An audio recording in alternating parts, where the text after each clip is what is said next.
Diambil dari Injil Lukas pasal 10 ayat 25 sampai 37. Mari kita memperhatikan.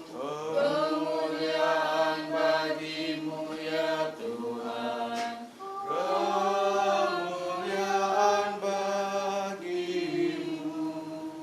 Pada suatu kali berdirilah seorang ahli Taurat untuk mencobai Yesus, katanya, "Guru, apa yang harus kuperbuat untuk memperoleh hidup yang kekal?" Jawab Yesus padanya, "Apa yang tertulis dalam hukum Taurat? Apa yang kau baca di sana?" Jawab orang itu, "Kasihilah Tuhan Allahmu dengan segenap hatimu, dan dengan segenap jiwamu, dan dengan segenap kekuatanmu, dan dengan segenap akal budimu, dan kasihilah sama manusia seperti dirimu sendiri." Kata Yesus padanya, "Jawabmu itu benar, perbuatlah demikian, maka engkau akan hidup." Tetapi untuk membenarkan dirinya, orang itu berkata pada Yesus, "Dan siapakah sesamaku manusia?" Jawab Yesus, "Adakah orang yang turun dari Yerusalem ke Yeriko? Ia jatuh ke tangan penyamun-penyamun yang bukan saja merampoknya habis-habisan, tapi yang juga memukulnya, dan yang sesudah itu pergi meninggalkannya setengah mati. Kebetulan ada seorang imam turun melalui jalan itu. Ia melihat orang itu, tetapi ia melewatinya dari seberang jalan. Demikian juga seorang Lewi datang ke tempat itu.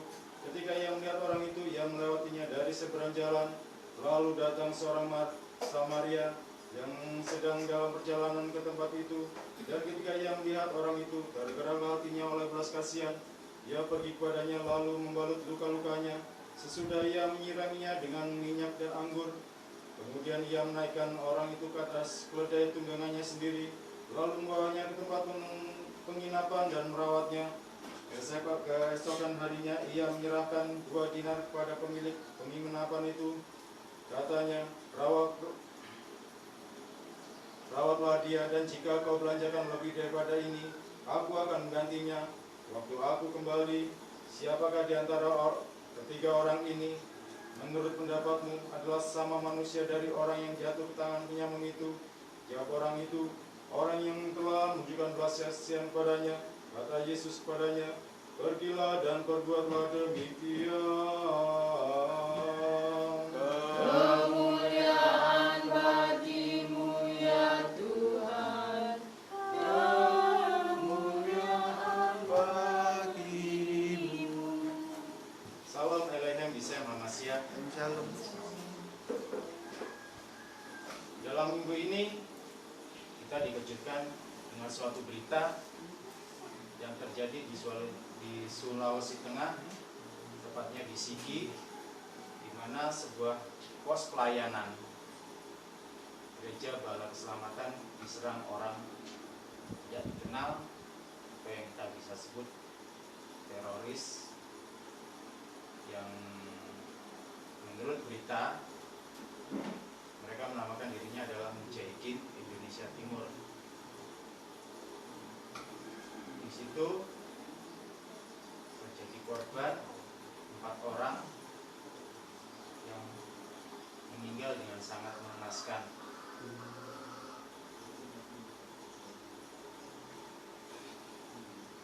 Itulah yang menjadi resiko menjadi seorang Kristen, di mana pada waktu itu pun ada masa Kristus, Tuhan Yesus ditolak oleh orang-orangnya sendiri, yaitu orang-orang Yahudi.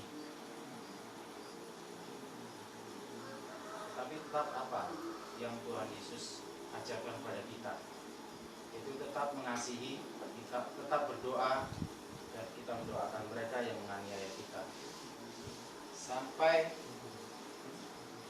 zaman para bapak-bapak gereja juga mempertahankan iman Kristen dengan darah mereka, dengan pengorbanan mereka, hingga mereka kehilangan nyawa.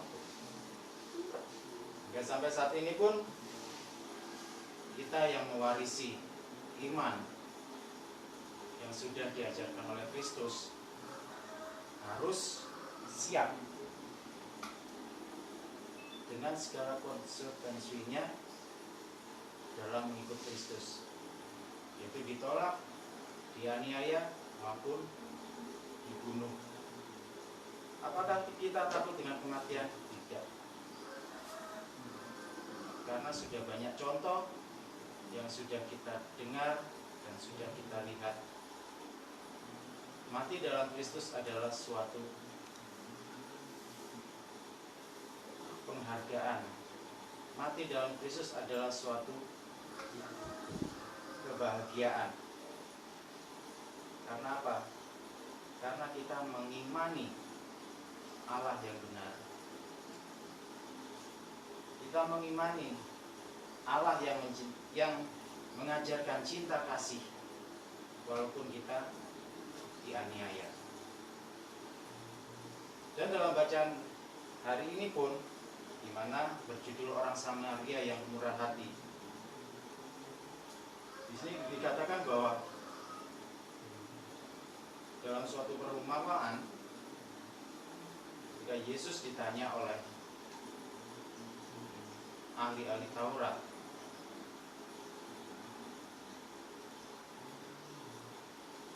bagaimana cara supaya kita bisa masuk dalam kerajaan surga?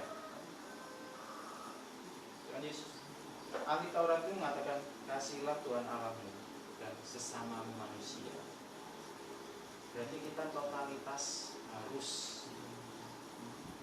memberikan hati dan jiwa kita dan pikiran kita untuk mengasihi Allah, untuk mengasihi sesama manusia. Tetapi di sini yang kita lihat bahwa ahli Taurat ini bukannya tidak tahu bagaimana cara supaya orang bisa masuk surga. Sebenarnya dia ini hanya untuk mencobai Yesus, dan bagaimana dia ingin mempermalukan Yesus. Itu yang dia tekankan di sini. Ketika Tuhan Yesus menjawab, perbuatlah demikian dengan mengasihi Allah, dengan mengasihi manusia, dia tetap berdalih, sesama manusia itu yang seperti apa? Sehingga Tuhan Yesus memberikan suatu perumpamaan bahwa ada seorang orang Yahudi ataupun siapapun dia yang turun dari Yerusalem dan keluar ke kota Yeriko, kemudian dia dirampok dan dipukuli habis-habisan sehingga dia sekarat. Seorang imam lewat, tapi apa yang dia lihat? Dia cuma mengajukannya. Tidak ada rasa belas kasihan untuk menolong.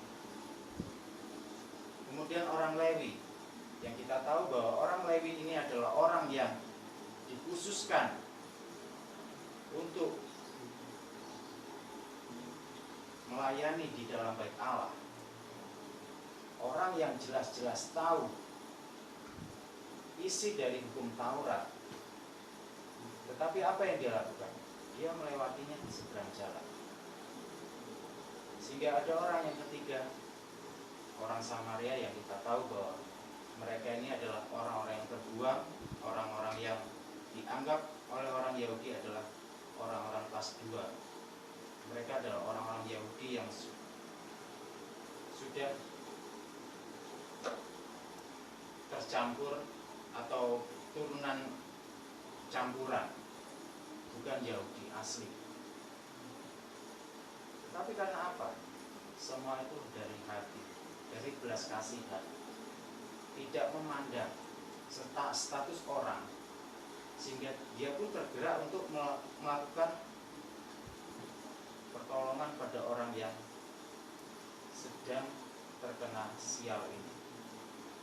Dia merawatnya, dia membalut luka-lukanya, bahkan menaikkan dirinya di atas keledai tunggangannya.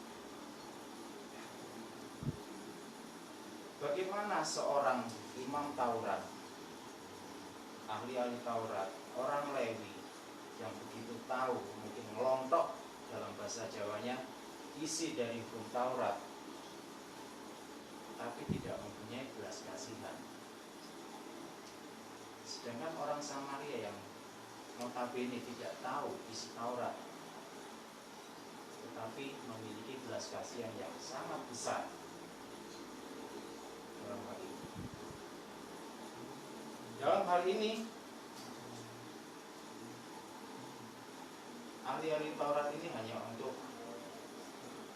ingin menonjolkan dirinya, ingin menonjolkan bahwa dirinya adalah orang yang pintar dan menonjolkan bahwa dia tahu seluruh isi hukum Taurat. Tapi kelemahannya apa? Dia tidak tahu dalam mempraktekannya dalam kehidupannya. Dia hanya pilih-pilih. Dia hanya mau menolong ketika orang yang statusnya sama, orang yang sebanding dengan dia, orang yang mungkin sama kayanya dan mungkin juga kepintarannya sama, status pendidikannya sama. Itulah orang yang dianggap oleh ahli-ahli Taurat ini sesama manusia. Dan orang yang tidak sama dengan dia berarti tidak dianggap. Dan kita sebagai manusia yang sekarang ini banyak sekali memiliki latar belakang,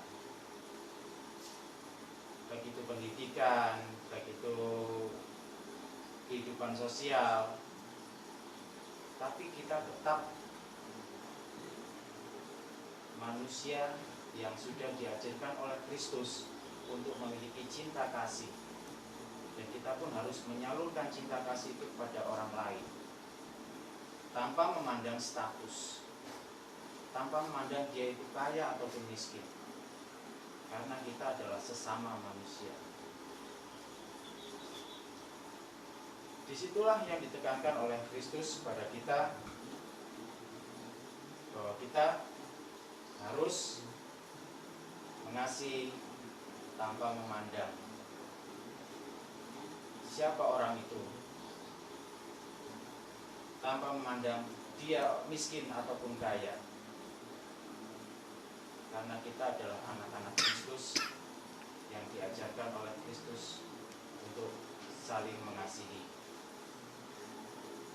Kiranya orang Samaria yang murah hati ini menjadi tauladan bagi kita,